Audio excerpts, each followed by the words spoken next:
पाकिस्तान में यूं तो बढ़ती हुई महंगाई ने कारोबार ज़िंदगी पर बहुत असर डाला है, लेकिन कुछ काम ऐसे हैं जिनकी मांग में खातिर ख्वाह इजाफा देखने में आ रहा है।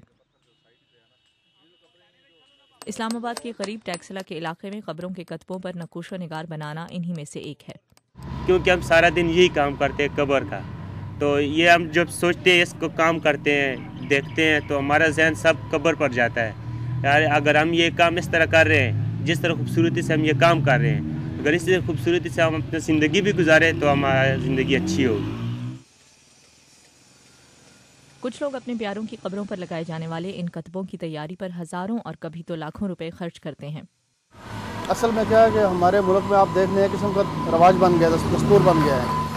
आप बाहर चले जाएं, अरबों में चले जाएं, वहाँ पर ये नहीं है, ये निज़ाम नहीं है। कोई आदमी कब्र पक्की नहीं करता है, लेकिन हमारे मुल्क में सब लोग ऐसे करते हैं।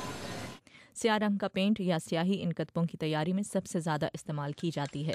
इसके साथ साथ कुरानी आयात इन कतबों पर लिखना भी एक रिवायत बन चुकी है। ताहम मकामी इमाम और मजहबी रहनुमाओं के नज़दीक ये गैर इस्लामी फेल है।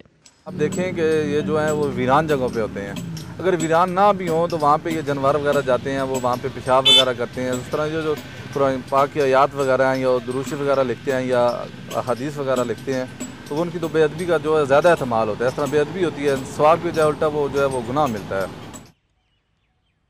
कुछ लोगों का ख्याल ये भी है कि जितनी ज़्यादा कुरानी आयात कतबों पर लिखी जाएंगी, उतनी ही ज़्यादा इस कब्र पर रहमतें नाजिल होंगी।